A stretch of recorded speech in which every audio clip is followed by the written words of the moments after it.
Alright guys, using the Google Pixel 8 and the 1.3 Anamorphic lens here. Just out running gun style shooting, no script, no plan. Later on in the video I do start to push ISO to see how far I can push the ISO till it starts looking really bad. So nothing here is actually denoised. Everything is pretty much fully noised. And some shots are out of focus, some shots are in focus. So just learning MC Pro with this camera. So hope you guys enjoy. Peace.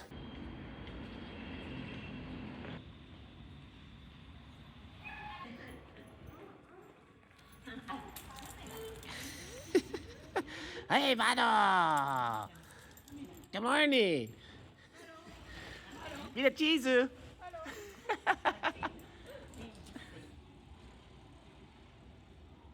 Yeah, that's my little walk, and my morning walk is the little two grandmas, and they have their dog, Bottle.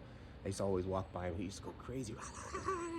Till one day I just stopped and let him give me the doggo approved. The dog approved, sniff me, smell my hand, and after that we've been buddies ever since. So on my morning walk I always stop by and say good morning to him.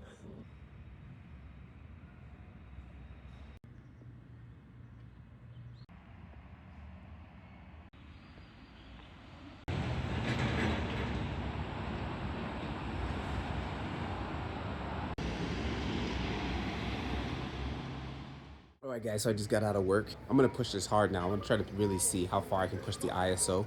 I think right now I'm like at 600, so I'm gonna really try to push the ISO really hard and see what I can get.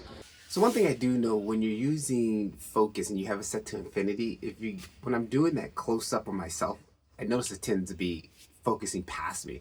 So now I'm gonna start putting in an autofocus whenever I wanna do any talking head stuff. Hopefully that will help sharpen up the focus. As far as noise reduction and see what kind of looks we can get out of this thing here. So let's go.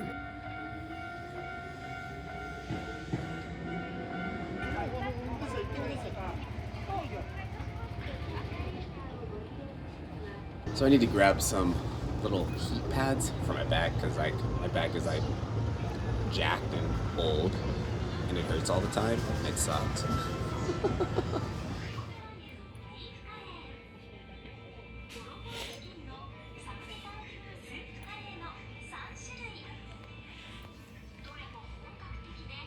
Yeah, that's the one right there.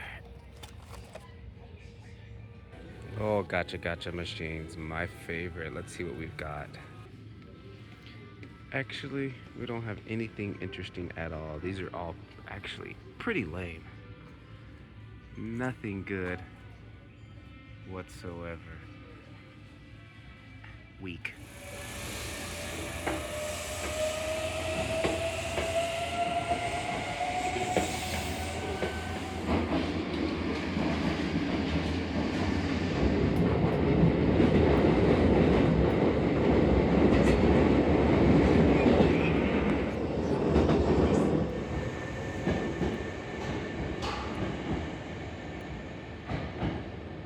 All right, here I'm at 1500 ISO, and what I like to do is I try not to film like right here because it's dark. I always purposely look for a light source so I can get near that light source that can actually help me keep my ISO down, and that's the trick for me. Like, I rather film over here. Let me turn down my ISO. I rather film over here so I can have a lower ISO. So now I can film over here with 50 ISO at night, and I got this light source here to help me out. So that's why I'm always looking for light to make sure that I can keep my ISO as low as possible. And that's the trick. You can't just film anywhere, especially at night. You gotta look for the light.